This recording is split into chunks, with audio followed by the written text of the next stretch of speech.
हनुमान जी ने पहले तो मधुमक्खी का वेश धरा और मां कामाक्षी के मंदिर में घुस गए। हनुमान जी ने मां कामाक्षी को नमस्कार कर सफलता की कामना की और फिर पूछा है, मां क्या आप वास्तव में श्री राम जी और लक्ष्मण जी की बलि चाहती हैं?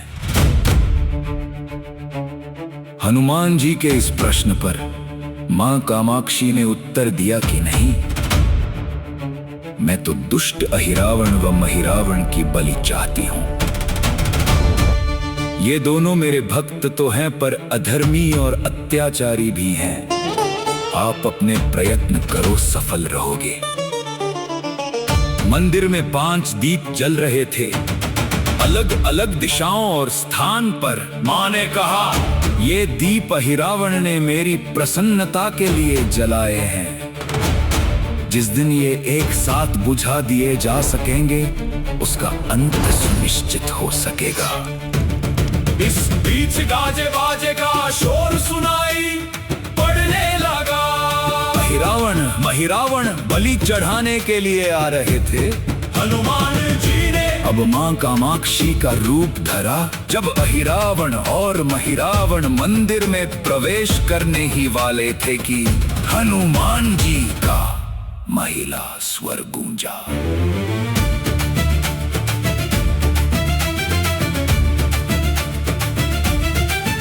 हनुमान जी बोले, मैं कामाक्षी देवी हूँ और आज मेरी पूजा झरोखे से करो। झरोखे से पूजा आरंभ हुई। ढेर सारा चढ़ावा मां कामाक्षी को झरोखे से चढ़ाया जाने लगा।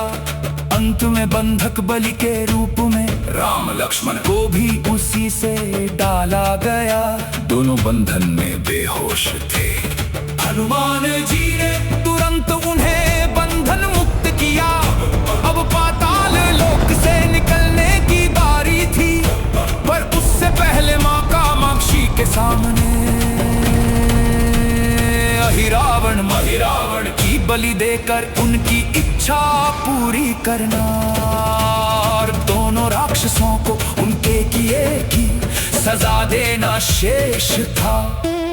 अब हनुमान जी ने मकरध्वज को कहा कि वो अचेत अवस्था में लेटे हुए भगवान राम और लक्ष्मण का खास ख्याल रखे और उसके साथ मिलकर दोनों राक्षसों के खिलाफ युद्ध छेड़ दिया। पर यह युद्ध आसान न था।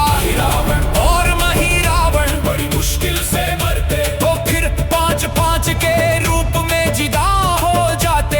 इस विकट स्थिति में मकरध्वज ने बताया कि अहिरावण की एक पत्नी नागकन्या है। अहिरावण उसे बलात्कार लाया है।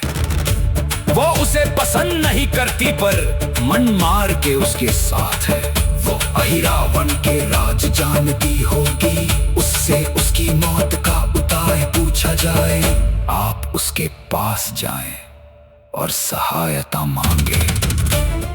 दोस्तों, इस शानदार सीरीज के पहले 2 पार्ट पहले ही आ चुके हैं और ये है इसका तीसरा पार्ट।